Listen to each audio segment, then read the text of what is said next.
सभी को नमस्कार।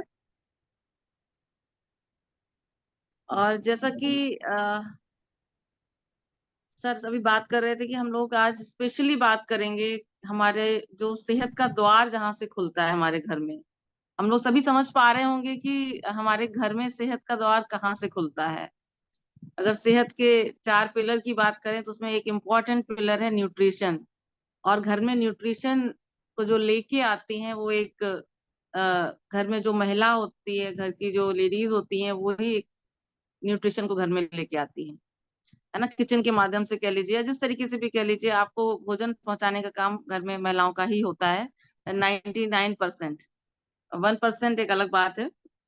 अगर कुछ लोग अभी बाहर कहीं पढ़ रहे हैं या जो भी कर रहे हैं, लेकिन फिर भी कहीं ना कहीं उसमें शुरुआत न्यूट्रिशन की मदर से ही होती है। मदर ने जो सिखाया होता है बचपन में, किस तरीके से खाना पीना है, क्या करना है। तो हम लोग आज बात करेंगे कि वो जो न्यूट्रिशन को घर में लेके आती हैं महिलाएं, जो पूरे परिवार के न्यूट्रिशन का ख्याल रखती हैं, उनकी उनकी अपनी हेल्थ, उनका अपना न्यूट्रिशन कैसा होता है, वो अपना ख्याल कितना रखती हैं। तो उनकी हेल्थ के बारे में अगर हम बात करें तो सबसे पहले जान लें कि आखिर उनकी हेल्थ इतनी इंपॉर्टेंट क्यों है। लेडीज की हेल्थ इतनी ज्यादा इंपॉर्टेंट क्यों है, आप समझिएगा। सबसे पहली बात, अगर आप एक फैमिली की हेल्थ का आधार हैं, और अगर आपकी ही हेल्थ ठीक नहीं है, जो एक फैमिली की हेल्थ का आधार है और उसकी ही हेल्थ अगर ठीक नहीं होगी, तो आप बताइए फैमिली की हेल्थ क्या कभी ठीक हो पाएगी। कई बार हम महिलाएं समझते हैं कि अरे हम फटाफट सबको अच्छे से खाना खिला दें, सुबह बच्चों को नाश्ता दे दें, हस्बैंड को अच्छे से खिलाएं, हस्बैंड का टिफिन करें, और बच्चे जब तक आए तो उनके लिए अच्छा कुछ तैयार रखें, हस्बैंड आए तो उनके लिए चीजें रेडी हों। बहुत अच्छी बात है, लेकिन क्या आप अपना ख्याल उतना ही रखती हैं? अगर नहीं रखती हैं तो अलर्ट हो जाइए, क्योंकि आप जिस फैमिली के हेल्थ का आधार हैं, और आपने ही अगर अपनी हेल्थ को अच्छा नहीं रखा, तो उनकी हेल्थ बहुत लंबे समय तक ठीक नहीं रहने वाली।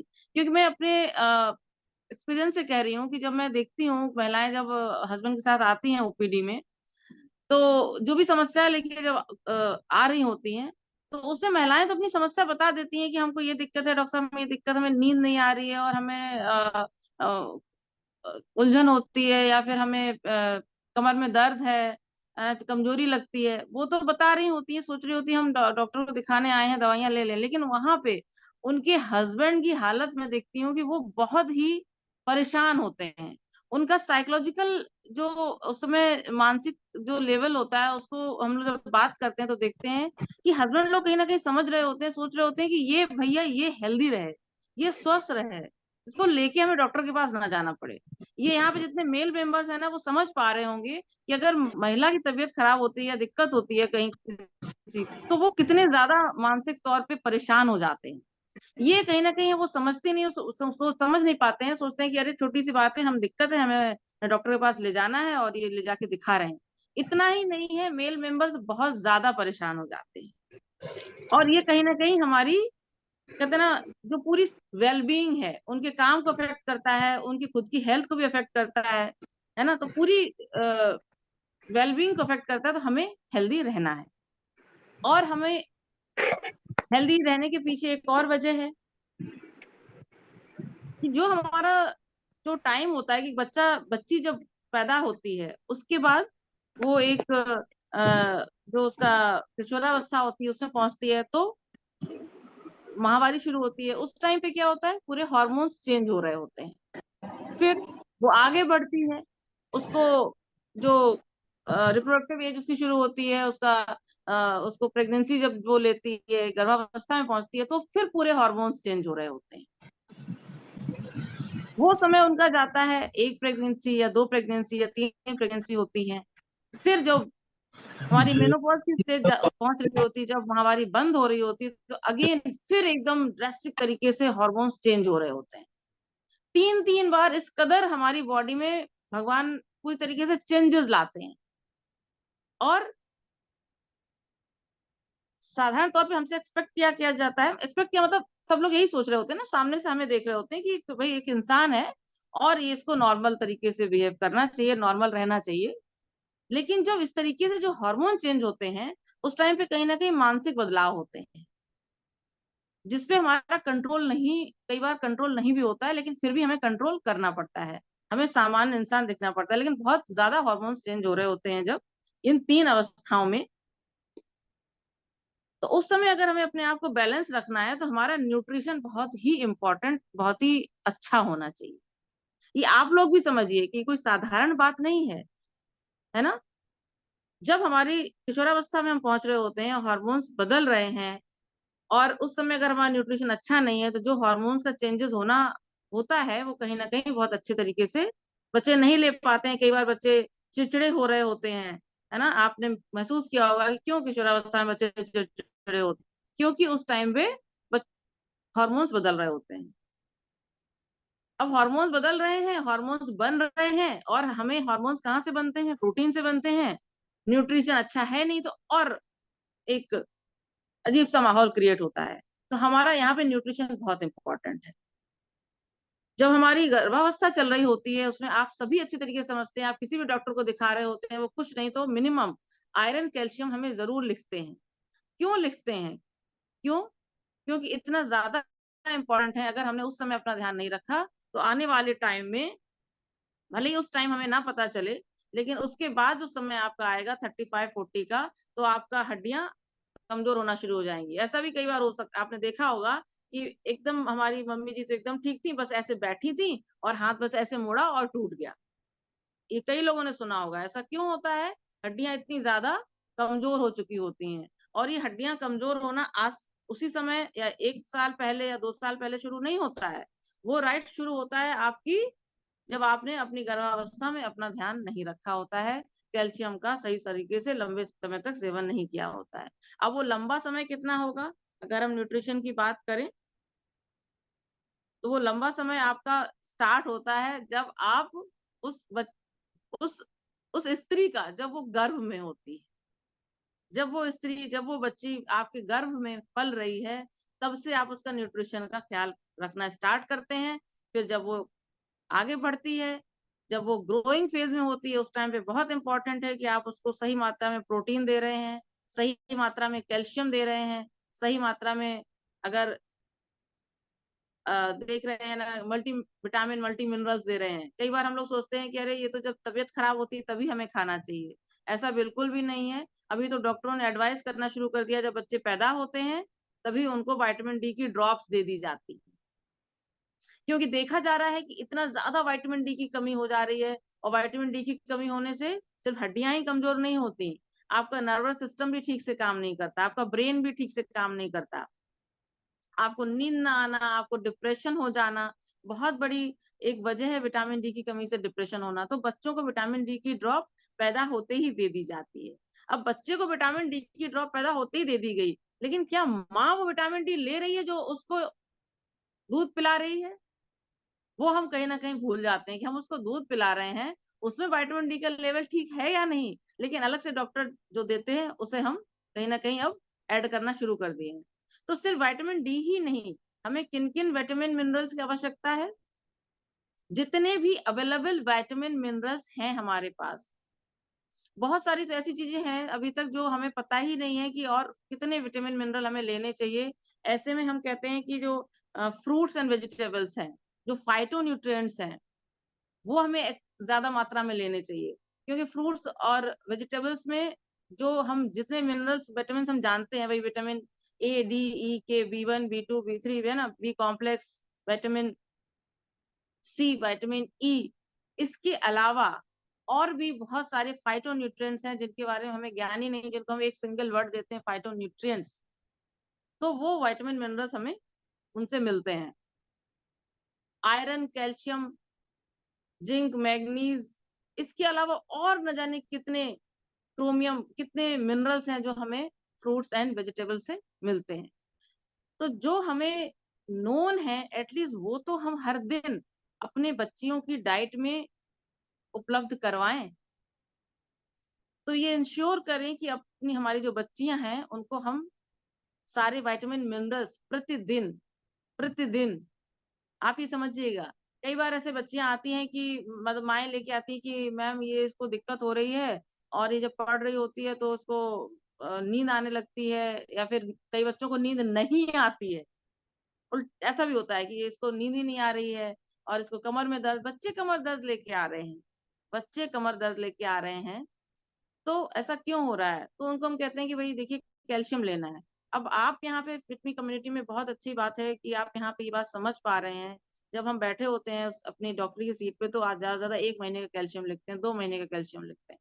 बट यहाँ मैं आपको बार-बार यही बात बताती हूँ कि ये विटामिन मिनरल्स, ये कैल्शियम, विटामिन डी हमें थ्रू आउट लाइफ लेना होता है। जितना भी हमारी खान-पान में जो कमी है, उसको पूरा हमें लाइफ टाइम करना होता है। सिर्फ़ ऐसा नहीं कि हमने बस 1 महीने के लिए दे दिया, 2 महीने के लिए दे दिया। होता क्या है जब 1 महीने 2 महीने देते हैं तो वो लोग लौट के भी आते हैं कई बार फीमेल्स कि मैम हमको आपने दिया था और हमें उस टाइम बहुत आराम हो गया था।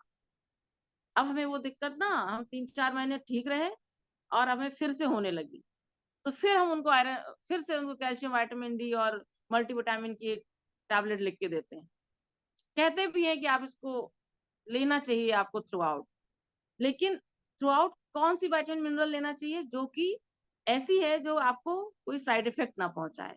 तो आप इंश्योर करें कि जो भी आप विटामिन मिनरल ले रहे हैं वो सही तरीके से आयुर्वेदिक तरीके से हर्बल यानी कि ऑर्गेनिक तरीके से हर्बल हो या जैसा भी हो बट ऑर्गेनिक तरीके से वो बनाई गई हो, उसमें बहुत ज़्यादा केमिकल का इस्तेमाल ना किया गया हो जिससे कि आप उसको लाइफ लॉन्ग लंबे समय तक ले सकें।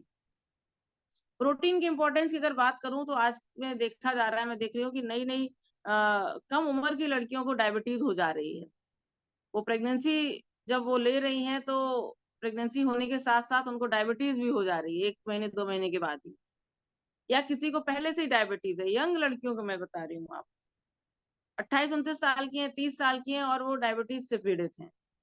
आप लोग को लग रहा होगा कि आदमियों को ही डायबिटीज़ होती है, ऐसा नहीं, महिलाओं को भी खूब अच्छे से कम उम्र में डायबिटीज़ देखी जा रही है। वो उसके पीछे कहीं न कहीं वजह है हमारी प्रोटीन की कमी। और हम महिलाओं की प्रोटीन की मैं बात करूँ ना, तो आप एक बार देख लीजिएगा प्रोटीन कैलकुलेटर में डाल के कि आप प्रोटीन कितना ले रही हैं। जितना प्रोटीन आपको लेना चाहिए, मैं उम्मीद करती हूँ कि अगर कोई उसका 50% भी ले रहा हो, तो आज जाके अपना ना अपनी पीठ थपथपा के कुछ शॉपिंग कर सकता है जाके, है ना? कि देखो भई हस्बैंड को बोलेगा कि देखिए मैं आपकी हेल्थ का एक पिलर हूँ और देखिए मैं कितनी बढ़िया प्रोटीन इनटेक ले रही हूँ। तो आप देखिएगा कि 50% से ज़्यादा प्रोटीन इनटेक हमारा नहीं होता है क्योंकि मैंने भी खुद कैलकुलेट करके देखा और मैं बड़ी सरप्राइज़्ड हुई थी कि मैं तो बहुत अच्छा न्यूट्रिशन का अपना ध्यान रखती हूँ और प्रोटीन इनटेक मेरा इतना कम। आपको प्रोटीन का अपना पूरा जो कहते हैं ना इनटेक है, अगर आपको 60 ग्राम प्रोटीन लेनी है, तो 60 ग्राम प्रोटीन आप लीजिए। अगर वो कम हो रहा है न्यूट्रिशन से, तो उसको ऐड करिए। और आज बहुत लोग आजकल मैं देख रही हूँ अवेयर हो रहे हैं। अभी कुछ दिन पहले एक पेशेंट मेरे पास आया तो मैं उससे बात कर रही थी कि अगर ये दिक्कतें हैं आपको, आपको प्रोटीन इंटेक लेना चाहिए। तो बोला कि हाँ मैम हम तो वेजिटेरियन हैं, हमारी तो प्रोटीन की खैर बहुत कमी हो रही है। शी वाज़ अवेयर कि हम वेजिटेरियन हैं तो हमारे अंदर प्रोटीन की कमी बहुत ज़्यादा है। तो मैंने कहा आप उसके लिए क्या करती हैं? अरे मैम है तो बहुत सारी चीज़ें इस समय अवेलेबल प्रोटीन के अच्छे-अच्छे सप्लीमेंट आ रहे हैं। मैंने कहा आप अवेयर हैं तो आप लेती क्यों नहीं? तो कई बार लोग अवेयर होते हुए भी ना सोचते ही रह जाते हैं कि अच्छा ठीक है, ले लेंगे। मतलब पहले तो वो उन्हें पता नहीं होता है, फिर वो 6 महीने का समय लगाते हैं अवेयर मतलब होने के बाद भी कि अच्छा हमें पता है अभी हम लेंगे। तो आज से हम लोग यहाँ इंश्योर करते हैं कि जितनी भी महिलाएँ यहाँ बैठी हैं, हम लोग अपना प्रोटीन इंटेक कंप्लीट रखें। एटलीस्ट यहाँ जो फिट मी कम्युनिटी में जितने लोग बैठे हुए हैं, हम लोग तो अपना प्रोटीन का इंटेक कंप्लीट रखें। क्या हम इस मॉर्निंग एक्सरसाइज के बाद एक बढ़िया प्रोटीन शेक या कैसे भी प्रोटीन का इंटेक कर रहे हैं? आप लोग अपने आप से पूछिएगा ये सवाल, है ना? और अगर नहीं कर रहे हैं तो उसको आज से ही स्टार्ट कर दीजिए। विटामिन मिनरल्स हमें डेली लेना है। कैल्शियम बहुत इम्पोर्टेंट है, बहुत इम्पोर्टेंट है। राइट फ्रॉम कब से? जब बच्ची पेट के अंदर है, बच्चे जब बड़े हो रहे हैं, बेटी आपकी जब आगे ग्रोथ ले रही है, उस टाइम आपको कैल्शियम उसको दीजिए, विटामिन डी दीजिए, मल्टीविटामिन, मल्टी मिनरल दीजिए और थ्रू आउट लाइफ आप उसको लेते रहिए। क्योंकि बढ़िया बात क्या है, यहाँ पे हम लोग जिस कम्युनिटी में आप यहाँ पे जो भी न्यूट्रिशन ले रहे हो, न्यूट्रिशन सप्लीमेंट ले रहे हो, उनका कोई साइड इफेक्ट नहीं आने वाला आपको, ये सबसे अच्छी बात है। तो आप इसको लाइफ लॉन्ग ले सकती हैं। अब एक बात कर लेते हैं, जो हमारे यहाँ मैं देख रही हूँ कुछ महिलाएं जो हमारे मोर देन 50 की एज में, मोर देन 60 की एज में मुझे अभी एक दिख रही थी, और मुझे बहुत अच्छा लग रहा था कि इस एज पे भी वो कितनी है ना अवेयर होके वो एक्सरसाइज सेशन में, योगा सेशन में है। तो जो ये जो हमारा स्टेज होता है, जब हमारा पेरीमेनोपॉजल, यानी कि जब मेनोपॉज आने वाला होता है या फिर मेनोपॉज आ चुका होता है, ये अगेन फिर एक ऐसी स्टेज होती है जब हम बहुत बहुत ज्यादा हार्मोनल इम्बैलेंस से मतलब रूबरू हो रहे होते हैं या जूझ रहे होते हैं। कई बार किसी किसी को बहुत ज्यादा दिक्कत हो रही होती है। यहाँ पे कुछ ऐसे, ये जो प्रोटीन, विटामिन, मिनरल्स है, ये तो हमें लेना ही है। साथ में हमें ओल्ड एज के तरफ जब बढ़ रहे हैं तो हमें विटामिन सी को जरूर ऐड करना है, क्योंकि विटामिन सी इतना पोटेंट एंटीऑक्सीडेंट है कि वो हमारी यूथ को बनाए रखता है। जितना अच्छा हम विटामिन सी लेते रहेंगे, उतने ज्यादा समय तक हमें यंग बने रहने की संभावना है। अगर हमें कुछ ऐसे सिम्टम आ रहे हैं जो मेनोपॉज के टाइम पे आते हैं, जैसे हमें चिड़चिड़ापन हो रहा है, या फिर कई बार किसी को बहुत ज्यादा गर्मी लगने लगती है, अचानक से लगता है कि चेहरा गर्म हो गया है ना, या पसीना आने लगता है, तो आपके पास बहुत अच्छा एक चीज है जो आप ऑलरेडी कर रहे हो, ये योगा और ये एक्सरसाइज सेशन। उसके साथ में एक ब्लैक कोहोश, एक हमारे पास हर्ब है, जो कि अगर हम लेते हैं तो ये मैंने पेरीमेनोपॉजल सिम्टम से काफी हद तक हम अपनी समस्याओं को कम कर सकते हैं। कैल्शियम अगेन यहाँ पे बहुत इंपॉर्टेंट है, आपको जरूर लेते रहना है। साथ में विटामिन डी को हमें ऐड करना है। तो ये सप्लीमेंट हमें मिनिमम, बेयर मिनिमम सप्लीमेंट है जो हमें याद रखने हैं। इसके अलावा कई बार ओल्ड एज में हमें कुछ कुछ प्रॉब्लम्स अगर होती हैं, या रिप्रोडक्टिव एज में भी हमें कुछ अलग से कुछ प्रॉब्लम है, लाइक जैसे मैं देखती हूँ हमारे पेशेंट है, अगर वो उनको जेस्टेशनल डायबिटीज, प्रेगनेंसी में अगर डायबिटीज हो जाती है और माइल्ड है, अगर बहुत ज्यादा नहीं है, थोड़ा बहुत लेवल बढ़ा हुआ है, तो उनको मैं मधुनाशनी बहुत आराम से एडवाइस कर देती हूँ, क्योंकि मधुनाशनी ब्लैक कोहोश कह रहे हैं रितु जी, ब्लैक कोहोश, आपको जिन्होंने इनवाइट किया आप उनसे पूछ लीजिएगा। तो मधुनाशनी बहुत अच्छी हर्ब है यहाँ पे देने के लिए। तो जब हम प्रेगनेंसी में दे रहे हैं तो आप लोग समझ सकते हैं कि वो कितनी सेफ है, और हम कितना सामान्य तरीके से उसको इस्तेमाल कर सकते हैं। अगर हम अच्छा, आप लोग सोच रहे होंगे कि मधुनाशनी हम कब ले सकते हैं, मैं शॉर्ट में बता देती हूँ, क्योंकि बहुत बड़ा एक सेगमेंट है हमारा, हमारी इंडिया में, इनफैक्ट एशिया में, जो डायबिटीज से जूझ रहा है। तो अगर आप मोटे ज्यादा हैं, सबसे पहली बात तो अगर आप एशिया में हैं, यानी कि इंडिया में अगर हैं, तो आप जब भी थोड़ा हैवी खा रहे हैं, आप एक मधुनाशनी खा लीजिए। जैसे मैंने अमरीश सर से कुछ चीजें सीखी हैं। तो आप, सर जब यहाँ पे आए थे लखनऊ, तो मैं देखती थी sir natural B, B complex को बहुत प्रेफर करते हैं। अगर कुछ भी हैवी खाना हुआ तो वो एक की जगह दो नेचुरल बी जरूर ले लेते हैं। और ये फिर मैंने भी अपने नोटिस किया, और ये सीधी सी बात है, आप सुनते होंगे मुंह में छाले हो गए तो बीकासूल ले लीजिए। क्यों मुंह में छाले कैसे हो गए? पेट आपका ठीक नहीं है, तभी तो वो अंदर से आते हुए मुंह तक आपको दिख रहे हैं, अंदर के तो दिख नहीं रहे आपको, तो आप बी कॉम्प्लेक्स लेते हो। वैसे ही नेचुरल भी हमारा बढ़िया बी कॉम्प्लेक्स है। मजे की बात है, इसमें ईस्ट है जो आपके डाइजेशन को बहुत अच्छा करता है, तो वो लेते हैं। साथ के साथ मैंने जो देखा है, मैंने अपने हस्बैंड पे इसको ट्राई किया था, क्योंकि कहीं ना कहीं वो हाई रिस्क है फॉर डायबिटीज, हमारे फादर इन लॉ को डायबिटीज थी, और खाने के बहुत शौकीन है, वेट भी थोड़ा उनका हायर साइड भी रहता है। तो ऐसे में जब भी आप हैवी खा रहे हैं, कुछ खा रहे हैं, एटलीस्ट तब आप मधुनाशनी को ऐड करिए। आप देखिए आपका HbA1c जो लेवल है, जो 3 महीने का डायबिटीज का जो मार्कर होता है, वो आपका कंट्रोल में रहेगा। अगर आप रोज नहीं खा रहे हैं, एटलीस्ट मेक श्योर कि जब आप हैवी खा रहे हैं आप मधुनाशनी को ऐड कर लीजिए। ये चीज मैंने हस्बैंड में ऐड में करा, और उनका मैं HbA1c देखती हूँ कि बिल्कुल नॉर्मल रहता है। जबकि इस एज में, जो हमारी एज है, इस एज में पापा जी को डायबिटीज हो चुकी थी।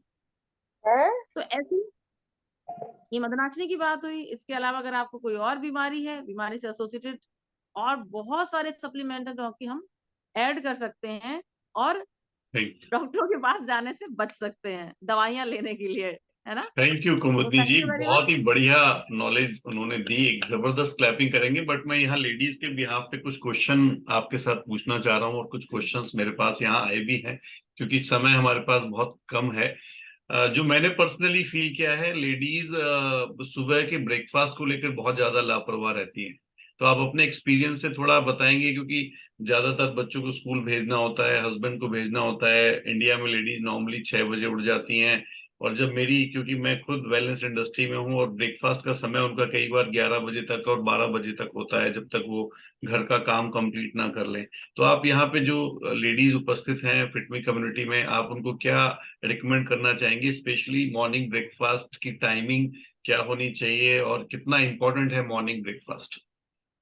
सर अगर इम्पोर्टेंस की बात करें तो अगर हम सारे दिन जो भी कुछ खाते हैं सुबह से लेकर रात तक, या हम लेडीज के लिए कह दें दोपहर से लेकर रात तक, जी। तो सबसे इम्पोर्टेंट है मॉर्निंग का ब्रेकफास्ट सुबह के समय। क्योंकि क्यों इम्पोर्टेंट है? हम रात में सोते हैं तो पूरी ओवरनाइट फास्टिंग होती है भाई, इसीलिए उसको ब्रेकफास्ट कहा जाता है कि हम फास्ट को फटाफट ब्रेक करें। अब ओवरनाइट हम भूखे हैं और सुबह भी हमारा वही ना ग्लूकोज लेवल डाउन चल रहा है, उसी में हम काम कर रहे हैं, तो कहीं ना कहीं अपने ब्रेन को भी हम, भाई जब ग्लूकोज लेवल डाउन है तो हमें हर तरफ ही हमारी बॉडी ना एक एक्सर्शन में है कि ग्लूकोज तो उसको है नहीं, वो बेचारी कहीं ना कहीं से ग्लूकोज खींच खींच के काम कर रही है। तो इतना हम्म। उसको हम क्यों परेशान कर रहे हैं? हमें मॉर्निंग का ब्रेकफास्ट उसको जल्दी से जल्दी देना है। राइट। इनफैक्ट मैंने देखा कि वो प्रेग्नेंट लड़कियां भी सर बहुत मिस करती हैं, तो मैं उनसे कहती हूँ एटलीस्ट भाई तुम लोग लेट से उठते हो, क्योंकि सर ये है इस समय ट्रेंड कि एटलीस्ट यहाँ बैठे लोग सुबह मॉर्निंग उठते हैं, बहुत बड़ी बात है, बहुत अच्छी बात है। अदरवाइज जो ट्रेंड में देख रही हूँ, लोग लेट उठ रहे हैं आजकल, 8 बजे उठते हैं, तो वो ब्रेकफास्ट ऐसे ही लेट होता है, फिर वो काम में लग जाते हैं तो और लेट होता है। ब्रेकफास्ट मॉर्निंग में करना बहुत इंपॉर्टेंट है सर। और यहाँ पे मैं एक जल्दी से ऐड करती हूँ कि आप स्मार्ट बनिए ना। आप ऑलरेडी इतने स्मार्ट हो कि पूरे घर को खिला दे रहे हो, आप अपने लिए कुछ चीजें प्रिपेयर करके रख दीजिए मॉर्निंग में। कुछ चीजें जब आप सोक करके रख देते हो, जैसे ड्राई फ्रूट्स हुए, तो जब तक आप कुछ कर रहे हो उनको फटाफट मुंह में डालिए काम करते हुए और खा लीजिए। पानी पीजिए उस राइट। टाइम पे एक से ग्लास 2 ग्लास। और फिर हमारे पास एक बॉडी की नाम का सर एक प्रोडक्ट जो हमारा न्यूट्रलाइट में आता है, वो यहाँ पे बहुत अच्छा सा काम करता है। अगर आप बहुत ही ज्यादा जल्दबाजी में सुबह रहते हैं, आप एटलीस्ट बॉडी की को घोल के सुबह पी लीजिए। राइट। बहुत ही बढ़िया सर, ये मैं और डॉक्टर स्नेहा हम दोनों लोग बहुत इसको तो आपका इस्तेमाल कहना करते हैं। ये है कि अगर काम में आप ज्यादा बिजी हैं, टाइम नहीं है, तो बॉडी की, और मेरे ख्याल से इसमें प्रोटीन शेक भी कोई ना कोई ले सकते हैं, अगर क्या आप वो प्रेफर करेंगे सुबह मॉर्निंग में? सर बिल्कुल प्रेफर करेंगे, बिल्कुल सर लेना चाहिए। मतलब प्योर प्रोटीन के साथ साथ कुछ कार्बोहाइड्रेट भी होना चाहिए। जैसे आपने उसमें अगर दूध में लिया थोड़ा, तो कुछ कार्बोहाइड्रेट भी पहुंच जाएगा, आप प्रोटीन शेक भी ले लीजिए। मैं तो बात कर रही हूँ कि जो कुछ बहुत ही जल्दी में है, जिनको इतना भी टाइम नहीं है, वो एटलीस्ट बॉडी की घोल लें। अदरवाइज अगर आप शेक बना सकते हैं उसमें भी बहुत ज्यादा टाइम नहीं लगता है। आप बिल्कुल राइट। कुछ भी, कोई बनाना शेक उसमें प्रोटीन डाल के, या सर कई बार किसी को मीठा लेने का सुबह अगर मन नहीं होता है, तो वो सत्तू में, नमकीन सत्तू में 1 चम्मच प्रोटीन डाल के, जो मैं कई बार करती हूँ, मट्ठे में सत्तू डाला और उसी में 2 चम्मच प्रोटीन डाल के आप उसको ले सकते हो। बहुत ही बढ़िया। तो नॉर्मली उठने के कितनी देर में ब्रेकफास्ट कर लेना चाहिए? कितना ड्यूरेशन, कितना गैप रहना चाहिए? सर मेरे हिसाब से सर 1 घंटे 2 घंटे के अंदर कर लेना चाहिए। राइट, मतलब मैक्सिमम 2 घंटे के अंदर अंदर ब्रेकफास्ट कर लेना चाहिए। रितु जी भी कह रही हैं कि उन्होंने इसको प्रैक्टिस में, फिटमी कम्युनिटी से जुड़ने के बाद लाए लाए हैं वो प्रैक्टिस में, और पिछले 3 महीने में उनको बहुत अच्छा रिजल्ट मिला है। कुमुदनी, एक और मेरा बहुत नॉर्मल क्वेश्चन है, क्योंकि मैंने अपनी मदर को अ, और लेडीज को हम देखते ही हैं, बचा हुआ खाना जो फ्रिज में रखा रहता है, लेडीज का बहुत एक नॉर्मल प्रैक्टिस रहती है कि खाना खराब नहीं होना चाहिए। और वो कई बार मैंने देखा है अपनी मदर को भी प्रैक्टिस में, मोनिका को भी मैं कई बार ये देख लेता हूँ ये करते हुए, रोकने के बावजूद भी। तो ये जो बचा हुआ खाना है, एक एक दो दो दिन जो फ्रिज में रखा रहता है, लेडीज उसको बहुत कंज्यूम करती हैं, घर में किसी और को नहीं देती हैं, खुद खाती हैं। ये ठीक है प्रैक्टिस, या इसको हमें अवॉइड करना चाहिए? सर डेफिनेटली अवॉइड करना चाहिए। इसमें हम पहले भी बात कर, कई बार मैंने सर करी है कि ये कई बार हम सोचते हैं कि बर्बाद ना हो, और ये उसको हम खा लेते हैं, और ये कहीं ना कहीं एक वजह है हमारे, है ना, वेट गेन की भी वजह होती है। और हम्म। लंबे समय तक रखा हुआ खाना खाने के बजाय हमारे पास और बहुत सारे सारे ऑप्शंस हैं भाई। राइट। इतना हम लोग गाय के बारे में बात कर ही रहे हैं, तो हम वहां दे सकते हैं वो खाना। राइट। ओके। मतलब खाना थोड़ा बहुत बर्बाद हो जाए, पर सेहत बर्बाद नहीं होनी चाहिए मेरे ख्याल नहीं से। होनी वो ज्यादा चाहिए। इम्पोर्टेंट है। और जैसे बताया, और भी ऑप्शंस हैं, हम खाने को बर्बाद भी ना करें, हम ऐसी जगह दे सकते हैं जहां वो खाना यूज हो सकते हैं। कुमुदी जी, 2-3 क्वेश्चंस मेरे पास आए हैं। जैसे एक क्वेश्चन पूछा है यहाँ पर मेरे से एक लेडी ने कि जिन लेडीज को यूट्रस में गांठें होती हैं, ये आजकल एक बड़ी कॉमन प्रॉब्लम है, क्या वो एक्सरसाइज सुबह कर सकती हैं? और कोई खास सप्लीमेंट अगर आप उनके लिए रिकमेंड करना चाहें बहुत जल्दी से। सर एक्सरसाइज तो वो बिल्कुल करें, क्योंकि एक्सरसाइज एक ऐसी अ, दवा है, मैं कहूंगी, जो आपकी हर प्रॉब्लम को कहीं ना कहीं सॉल्व करती है। तो आप बिल्कुल राइट। एक्सरसाइज करें, बस कुछ ऐसी एक्सरसाइज जहाँ पे आपको कुछ बैक पेन वगैरह की प्रॉब्लम है तो आगे झुकने वाली की एक्सरसाइज ना करें, या कोई पर्टिकुलर कोई प्रॉब्लम है तो उसको आप बीच में मतलब पूछ अलग से, आप जो आपके कोच हैं या जो आपको जिन्होंने इनवाइट करा है उनसे आप पूछ सकते हैं। अदरवाइज बिल्कुल वो एक्सरसाइज कर सकती हैं। और सप्लीमेंट में मैं कहूंगी कि सर कि जो मेन जो हमारे सप्लीमेंट है, protein, multivitamin, omega 3, vitamin right. C, इनको जरूर लेते हैं। विटामिन सी बहुत अच्छा एंटीऑक्सीडेंट है, तो वो कहीं ना कहीं हेल्प करेगा। ओके कुमुदी, क्वेश्चन हमारे पास आया है, जिन लोगों को हार्ट में होल हो जाता है क्या वो भी एक्सरसाइज कर सकते हैं? किसी ने पूछा है मुझसे कि क्या वो एक्सरसाइज सुबह कर सकते हैं, करना चाहिए? आपका क्या रिकमेंडेशन सर है? हार्ट में होल के बहुत सारे वेरिएशन हैं। हार्ट में होल किस लेवल का है? माइनर है राइट। जिसको नॉर्मल तरीके से लेते हैं, या फिर उनका कुछ ऐसा है कि उनको ऑक्सीजन की लेने की जरूरत पड़ रही है, तो वो एक बार जिस कार्डियोलॉजिस्ट, अगर हार्ट में होल है तो किसी ना किसी कार्डियोलॉजिस्ट से जरूर वो मिल रहे होंगे, राइट। तो उनसे एक बार आप पूछ लें कि हम किस लेवल तक की एक्सरसाइज कर सकते हैं। और जहां तक योगा करने की बात है, जो हम लोग माइनर एकदम माइल्ड योगा जो करते हैं बैठ के, उनको तो वो जरूर, जो प्राणायाम जिनकी बात करें तो प्राणायाम तो आप जरूर कर सकते हैं। थैंक यू डॉक्टर कुमुदनी, सो नाइस ऑफ यू, आपके वैल्यूएबल टाइम के लिए। डेफिनेटली आपकी इंफॉर्मेशन से आज हमारे साथ स्पेशली जितनी भी लेडीज कनेक्टेड हैं उनको बहुत फायदा होगा।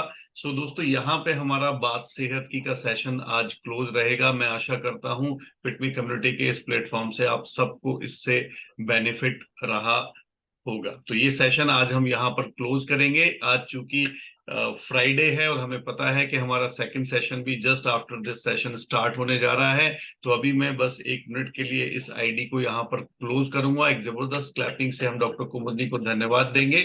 और हम अगले सेशन के लिए जो लोग भी इंटरेस्टेड हैं या जिनको भी आपने कनेक्ट किया है हमारे साथ, हमारे आज के जो कोच हैं वो भी कनेक्ट हो चुके हैं। So I am going to close this session and again start. तो जो लोग हमारे साथ सेकंड सेशन में कनेक्ट होना चाहते हैं वो कनेक्ट हो सकते हैं। जिनको आप कनेक्ट करना चाहते हैं उनको फोन करके आप कनेक्ट कर सकते हैं। Have a good day.